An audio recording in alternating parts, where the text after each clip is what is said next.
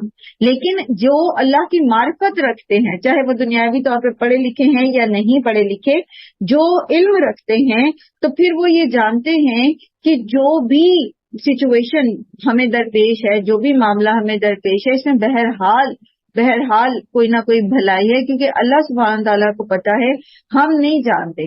پھر وہ نہ تو ان کا بی پی شوٹ کرتا ہے، نہ وہ ڈپریشن میں جاتے ہیں، اور نہ ہی وہ ان کو ایسے معاملات جو ہیں وہ درپیش ہوتے ہیں. وہ اس میں ایک پرسکون، ایک پیس آف مائنڈ میں رہتے ہیں. ٹھیک؟ تو بہت ضروری ہے کہ ہم اللہ تعالیٰ کی معرفت حاصل کریں، ہمیں پتہ ہو کہ اللہ تعالیٰ العلیم ہے. ٹھیک ہے؟ اور العلیم جو ہیں وہ پھر عالم الغیب بھی ہیں، ان کو پتا ہے کہ کیا چیز اندر باہر سے کیسی ہے، اور وہ کس کے لیے کتنی اچھی ہے اور کس کے لیے کتنی نقصان دہ ہے. اور یہ کہ اللہ تعالیٰ الودود ہے، یرید اللہ بکم اليسر ولا یرید بکم العسر، وہ ہمیں آسانیاں دینا چاہتے ہیں، وہ مشکل میں نہیں ڈالنا چاہتے. وہ چاہتے ہیں کہ ہم ان آزمائشوں سے گزر کے گناہوں کی آلودگی سے پاک صاف ہو کر اللہ کے پاس جائیں. یا پھر یہ کہ دنیا میں ہم ایسے ڈیسیژن لے رہے ہوتے ہیں، مثلا ہم ڈیسیژن لیتے ہیں کہ ہم نے فلاں ڈگری کرنی، اب بڑا جوش ہے، بڑی کوشش ہے، بڑے ایگزامس دیے ہیں، بار بار اٹیمپٹ بھی کریں، پاس ہی نہیں ہو رہے. اب بجائے اس کے کہ بندہ یہ کہے کہ میں آئی ایم نتھنگ، اور یہ کہ میں بالکل بیکار ہوں اور میں تو ناکام ہوں اور میرے سے کچھ نہیں ہوتا، اور بس پھر وہ اپنی زندگی سے مایوس ہو جائے، وہ اپنے ارد گرد کے لوگوں کو پریشان کرے، یا نعوذ باللہ وہ کسی انتہائی فیصلے کی طرف جائے. نہیں، وہ ریئلائز کرے کہ جب اتنی اٹیمپٹس کی ہیں میں نے اور تب بھی مجھے یہ نہیں مل رہا، تو اس کا مطلب ہے یہ میرے لیے ہے ہی نہیں. آپ کتنے ہی لائق کیوں نہ ہو جائیں، آپ کتنا ہی اچھا پیپر اٹیمپٹ کر کے کیوں نہ آ جائیں، آپ اگر میڈیکل میں اللہ نے آپ کے لیے نہیں لکھا، آپ میڈیکل میں نہیں جائیں گے، کیونکہ اللہ کو بہتر پتا ہے کہ آپ میڈیکل فیلڈ کے نہیں ہیں. اللہ آپ سے کوئی اور کام لینا چاہتا ہے، اللہ آپ سے کوئی اور بہتر کام لینا چاہتا ہے. سو اللہ سے مانگے وہ حکمت کہ اللہ تعالیٰ مجھے بتائیں مجھے اور کیا کرنا ہے. آپ اپنے بچے کے لیے ایک ڈگری سوچ کے رکھتے ہیں، آپ اپنے بچے کے لیے مستقبل کی پلاننگ کر کے رکھتے ہیں، آپ کوئی کاروبار شروع کرنا چاہتے ہیں، آپ اس میں لگاتے ہیں، سرمایہ لگاتے ہیں، آپ اس میں ناکام ہو رہے ہیں. تو یہ مت پریشان ہو کہ میرے تو نصیب ہی خراب ہے اور میں مٹی میں وہ سونے میں ہاتھ ڈالتا ہوں تو مٹی ہو جاتا ہے اور یہ ہو جاتا ہے وہ. یہ دیکھیں کہ اللہ تعالیٰ آپ سے کیا چاہتے ہیں. اور پھر کیسے پتا چلے گا؟ کیسے پتا چلے گا؟ کتنے لوگ ہیں ہم میں سے جب کوئی ایسی سچویشن میں وہ پڑھتے ہیں تو وہ پھر استخارے کے نفل پڑھنا شروع کر دیتے ہیں؟ کتنے لوگ ہیں بتائیے؟ جب وہ اپنے فیصلوں کو ایسے ناکام ہوتے دیکھتے ہیں تو وہ اللہ سے خیر مانگنا شروع کر دیتے ہیں. ہم میں سے کتنے لوگوں کی یہ روٹین ہے؟ صحابہ کرام کا تو یہی طریقہ ہوتا تھا کہ دن میں 10 فیصلے بھی کرنے ہیں تو 10 دفعہ استخارے کے نفل پڑھ لیتے تھے. ہم میں سے کتنے لوگ ایسا کرتے ہیں؟ ہم کب اللہ سے خیر مانگتے ہیں؟ ہم کب اللہ سے حکمت مانگتے ہیں؟ ہم تو اپنے آپ کو ہی عقل کل سمجھتے ہیں. ہم تو یہ سمجھتے ہیں کہ بس جو ہم ہیں وہی ہیں، ہم ہی سب کچھ کرنے والے ہیں. کیا ایسا نہیں ہے؟ اور جب ہم اپنے آپ کو عقل کل سمجھتے ہیں تو پھر جب ہم ناکام ہو جاتے ہیں تو ہم کلیپس کر جاتے ہیں، پھر ہم ذہنی طور پر بکھر جاتے ہیں، پھر ہم کچھ بھی نہیں کرنے کے قابل رہتے. یاد رکھیں اللہ اس میں قرآن کریم میں آپ پڑھتے ہیں نا وَمَكَرُوا وَمَكَرَ اللَّهُ، دے پلان اینڈ اللہ پلانس. تو جو اللہ پلان کرتا ہے نا، جو اللہ تعالیٰ کی پلاننگ ہے وہ پرفیکٹ ہے. ہماری پلاننگ پرفیکٹ نہیں ہوتی. آلدو ہمیں پلان کرنے کے لیے کہا گیا ہے کہ آپ پلان کر کے چلو، لیکن یہ کہ جہاں اللہ تعالیٰ سمجھیں گے نا کہ یہاں اس بندے نے پلاننگ صحیح نہیں کی ہوئی، وہاں اس میں ٹویسٹ آ جائے گا. So be prepared for that twist. وہ جو موڑ آ جائے گا آپ کی زندگی میں، وہاں بیسٹ کرنے کی کوشش کریں، اللہ سے خیر مانگتے ہوئے اپنے فیصلے میں لچک لے کر آئیں اور کمفرٹیبل رہیں. واللہ یعلم وانتم لا تعلمون. بات سمجھ آئی؟ تو پھر آسان ہو جاتا ہے تقدیر کے فیصلوں پہ بھی راضی ہونا، دوسروں کو معاف کرنا، صلح کر لینا، اور اسی طرح وہ جو پابندیاں اللہ تعالیٰ نے ہم پر لگائی ہیں مختلف معاملات میں ان کو قبول کر لیں. کیونکہ یہ دنیا اللہ نے بنائی ہے اور اللہ تعالیٰ کو پتا ہے کہ اس کے اندر کہاں پر کیا چیز کو کیسے بہتر طریقے سے چلنا ہے. اچھا، ابھی اس کی ایک مثال ہم نے سیکھی کہ یہ جو رزق میں فرق ہوتا ہے، اللہ تعالیٰ کسی کو زیادہ دیتے ہیں کسی کو کم دیتے ہیں، تو آپ کے ذہن میں یہ سوال بھی پیدا ہو سکتا ہے نا کہ اللہ نے آزمانا ہی تھا تو یہ فرق رکھنا ہی تھا تو مجھے زیادہ دے دیتے تو فلانے کو کم دے دیتے. سوال آتے ہیں نا ذہن میں جب ہم مشکل میں ہوتے ہیں تو شیطان ایسے وسوسے ڈالتا ہے، کیا تھا میرا یہ ریپلیس ہو جاتے ہیں ہم آپس میں. لیکن یاد رکھیے اللہ تعالیٰ نے جہاں جس جگہ ہمیں رکھا ہے نا وہ سب سے بہترین جگہ ہے. کیونکہ اگر ہم اس جگہ ہوتے نا جہاں وہ دوسرا آدمی ہے تو ہم قطعی کامیاب نہ ہو سکتے. ہماری کیپیبلٹی وہ نہیں تھی جو اس بندے کو اللہ نے جس سچویشن میں رکھا ہوا ہے. اللہ نے ہمیں بھی پیدا کیا، ہمیں بھی بنایا، ہر انڈیویجول کو، اور اللہ نے ہی یہ زمین اور آسمان اور اس کی سارے نظام کو بنایا اور چلایا. اسی کے بنائے ہوئے قانون اور مرضی پر یہ پراپرلی چلتا رہتا ہے. اس لیے اس سارے نظام کی جتنی بھی تعمیر یا تخریب ہے، جو بھی اس کے اندر ہمیں بظاہر خیر نظر آ رہی ہے یا بظاہر شر نظر آ رہی ہے، وہ سب کی سب چیزیں جو ہیں وہ اللہ کی حکمت کے ساتھ جو ہیں وہ ایک خاص پلان کے تحت چل رہی ہیں. بندہ مومن جو ہوتا ہے وہ اللہ کی رضا میں راضی رہتا ہے، اس یقین کے ساتھ کہ میرا رب کسی پر ظلم نہیں کرتا، اور اس یقین کے ساتھ کہ اللہ تو مجھ سے بہت محبت کرتا ہے، اور اس یقین کے ساتھ کہ اللہ کو بہتر پتا ہے میری سوچ وہاں تک نہیں جا سکتی. مجھے اگر اللہ نے بیٹا نہیں دیا تو اس میں میری ہی بھلائی ہے، اگر مجھے اللہ نے اولاد نہیں دی تو اس میں بھی میری ہی بھلائی ہے. ہو سکتا ہے اللہ مجھے اولاد دیتا تو میں کیا کچھ نہ خراب کر دیتی، کہیں کیا کچھ نہ گڑبڑ کر دیتی، لیکن اللہ نے مجھے بچا کے رکھا، کیونکہ اللہ کو بہتر پتا نا کہ ہم کیا کر سکتے ہیں، کتنی خرابی کر سکتے ہیں. تو اللہ تعالیٰ ہمیں موقع ہی نہیں دیتے وہ خرابی کرنے کا. تو ہو سکتا ہے ایک چیز جو ہمیں اچھی نہیں لگ رہی وہ ہمارے لیے بہتر، اور ہو سکتا ہے چیز جسے ہم اپنے لیے اچھا سمجھ رہے ہیں، جس شخص کو ہم اپنے لیے اچھا سمجھ رہے ہیں، جس ڈگری کو ہم اپنے لیے اچھا سمجھ رہے ہیں، جس اپرچونٹی کو ہم اپنے لیے اچھا سمجھ رہے ہیں، اس میں ہمارے لیے خیر نہ ہو، تو اللہ تعالیٰ اس کو ہم سے دور کر